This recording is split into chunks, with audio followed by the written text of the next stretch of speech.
తాకట్లో ఉన్న మీ బంగారాన్ని విడిపించి ఆ రోజు ఆన్లైన్ రేటుకి కొంటాం. Sharma gold company. నమస్కారం, వెల్కమ్ టు సుమన్ టీవీ. నేను గీతాంజలి. ప్రస్తుతం మనతో పాటు ప్రముఖ ఆధ్యాత్మికవేత్త జ్యోతి శరత్ గారు ఉన్నారు. వారితో మాట్లాడదాం. జ్యోతి గారు నమస్తే అండి. నమస్తే అండి.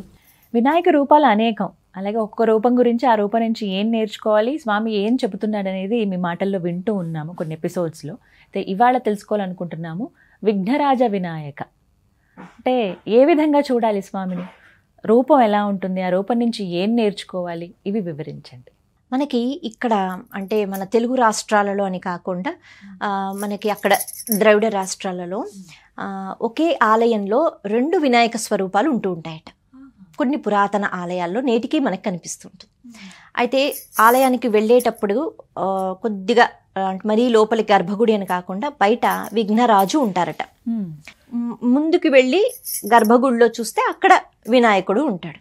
అయితే ఈయనని విఘ్నరాజు అంటారు, ఆయనని వినాయకుడు అంటారు. సాధారణంగా వినాయక ఆరాధన ఎందుకు అంటే ఏ పని చేసినా ముందుగా వినాయకుడిని. కారణం ఏమిటి అంటే విఘ్నాలు ఉండకుండా మనం పూజిస్తూ ఉంటాం, ఇది మనకి అలవాటు. కాబట్టి ఏ విఘ్నాలు లేకుండా జయప్రదంగా మన కార్యం జరగాలి అని వినాయకుడు ఆశీర్వచనాన్ని ఇస్తాడు. అయితే ఈ విఘ్న రాజు అంటే విఘ్నాలు కలిగిస్తాడట. అందుకని ఇప్పటికీ కూడా కొన్ని ఆలయాల్లో ఇద్దరూ ఉండాలి. మనకి విఘ్నాలు ఉండకూడదు, విఘ్నాలు ఉండాలి.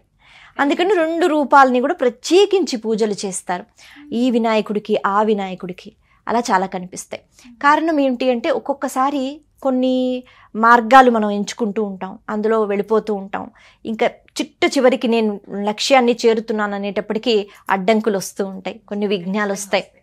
ఒక్కొక్కసారి పోల్చుకుంటాం. అంటే చాలా మనం వింటూ ఉంటాం కదా, కొన్ని ప్రమాదాలు జరుగుతుంది. ఈ మధ్య కూడా మనం విన్నాము.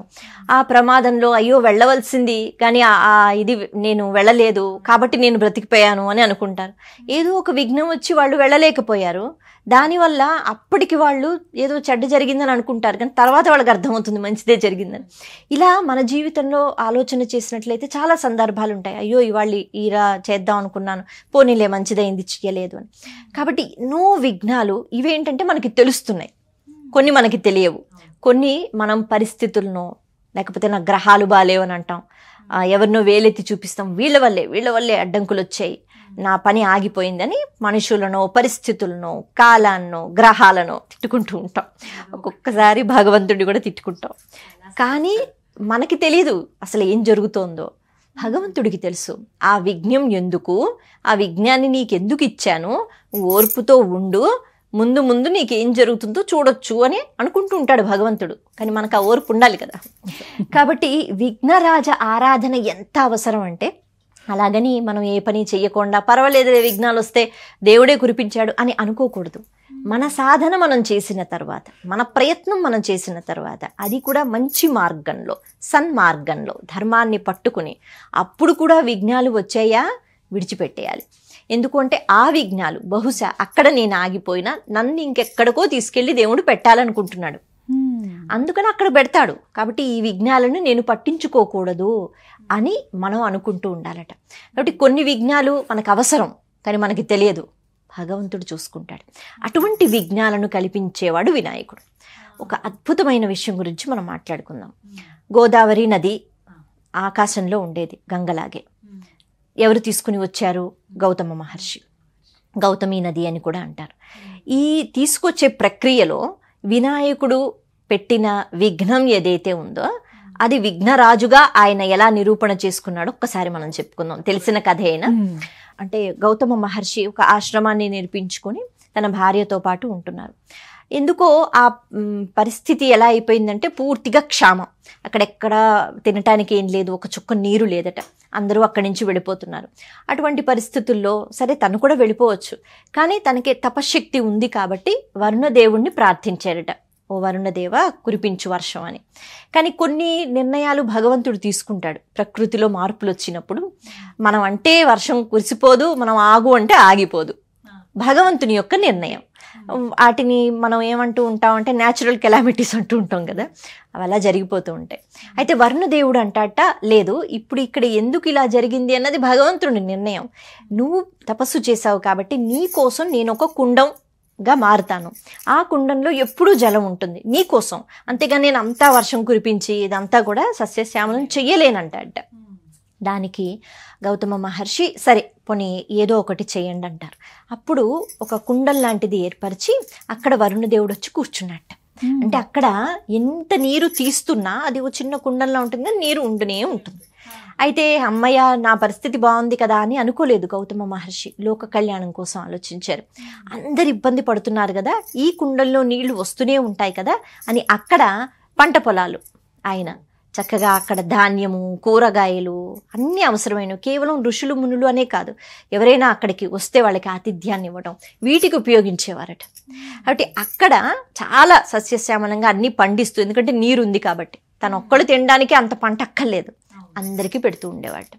ఇది తెలుసుకుని ఎక్కడెక్కడికో వెళ్ళిపోయిన ఋషులు మునులు మళ్ళీ వాళ్ళందరూ వచ్చి అక్కడ ఆశ్రమాలు పెట్టుకున్నారు. అయితే ఎవరి అనుగ్రహం? అంతా గౌతమ మహర్షి అనుగ్రహం.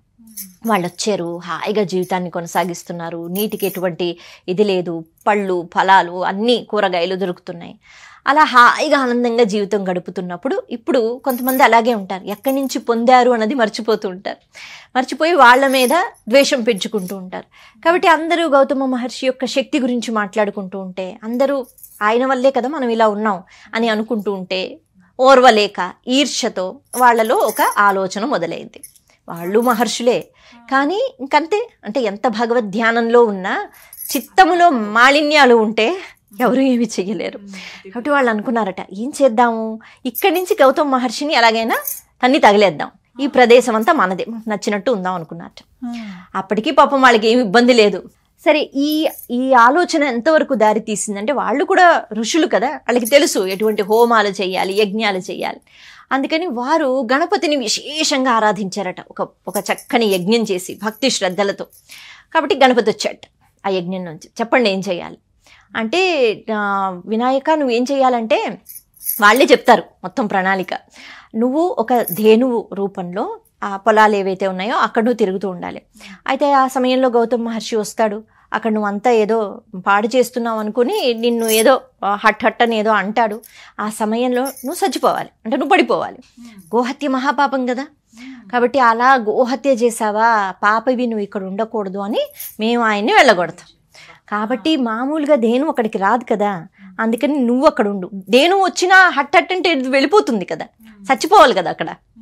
కాబట్టి నువ్వు ఇలాంటి విఘ్నాన్ని నువ్వు కలిగించాలి అని అన్నట్టు. అయితే వినాయకుడు ఒక మాట అన్నట్టు, సరే మీరు భక్తితో చేశారు కదా పూజ, కాబట్టి నేను ప్రసన్నమయ్యాను, నేను చేస్తాను.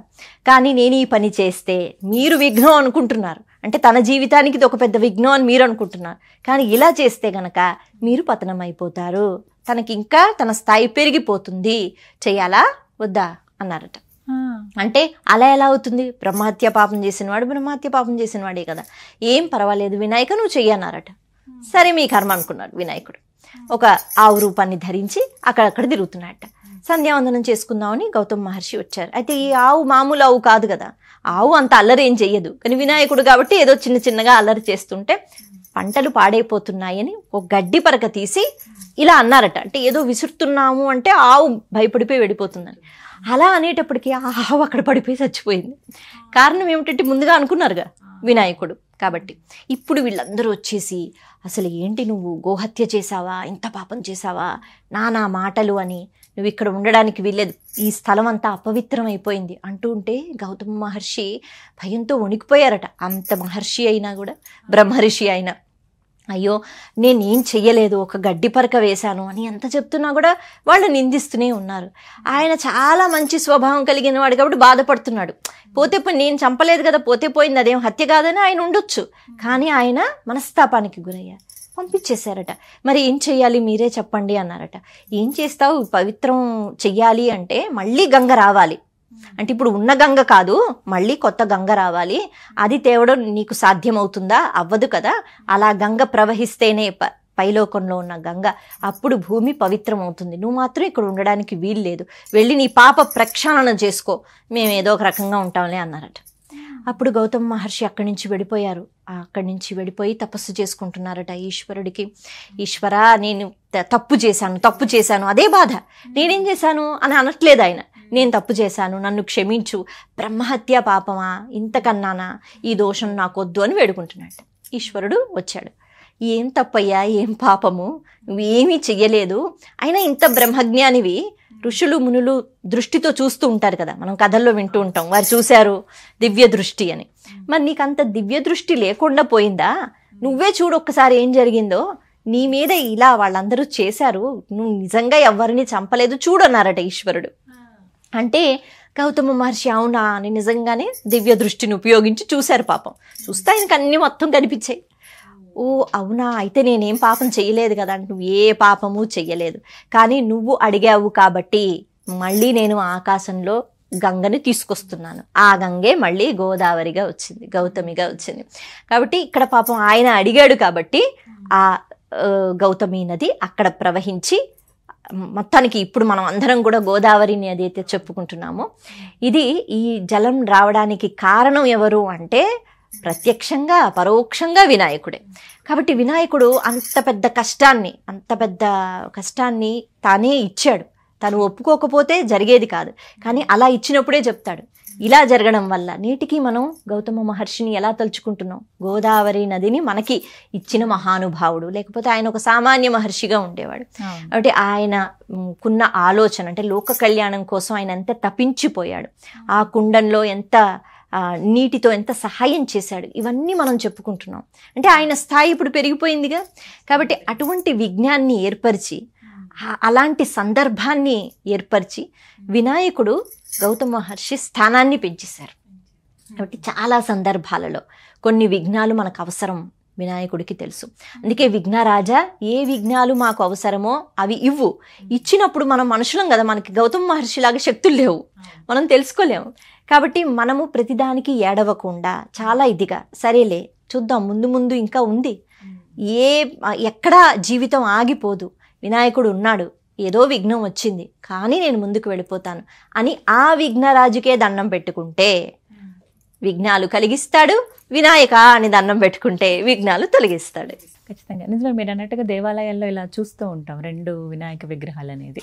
ఈ ఆంతర్యం తెలుసుకోవాలి ప్రతి ఒక్కరు కూడా. చక్కగా వివరించారని ధన్యవాదాలు.